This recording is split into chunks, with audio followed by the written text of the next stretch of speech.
How strong is the U.S. public education system?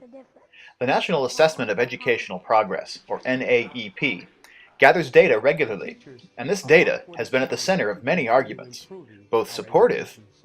Massachusetts is number one in education. We are first in the nation in student achievement for the third straight year. Last year, I was in 4th grade. I am proud to have helped Massachusetts be number one in 4th grade reading and math. And some more skeptical reports. The education blob claims schools are underfunded and kids would do better if only we'd give the schools a little more money. But this graph shows the absurdity of that claim. Spending's gone through the roof, while test scores have barely budged. The scores are those flat lines at the bottom. But like all data, there can be a variety of ways in which it can be honestly interpreted. Do these arguments pass that honesty test?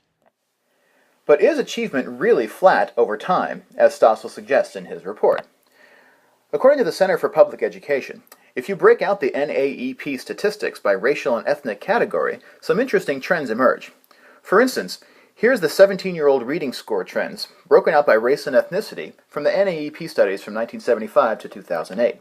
It shows an overall trend in the scores that is flat, from about 285 to 286 over time. But when you look at the different racial and ethnic categories, you find that white students have actually improved by about 2 points, black students have gone up dramatically by about 25 points, and Hispanic student scores have increased by about 17 points over the 30 years in this study.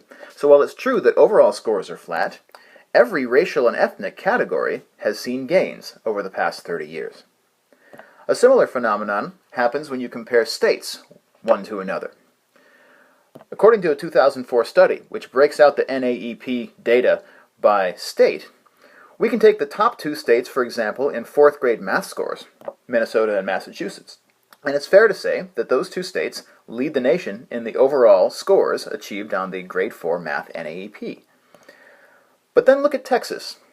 In Texas, the overall score was lower than that in Minnesota and Massachusetts, but white students in Texas have scored higher than both Minnesota and Massachusetts white students, and non-white students in Texas have also scored higher than non-white students in Minnesota and Massachusetts.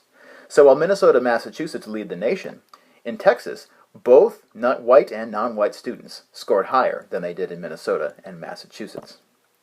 So what's the moral of the story? What you measure matters, and so does the manner in which you report it.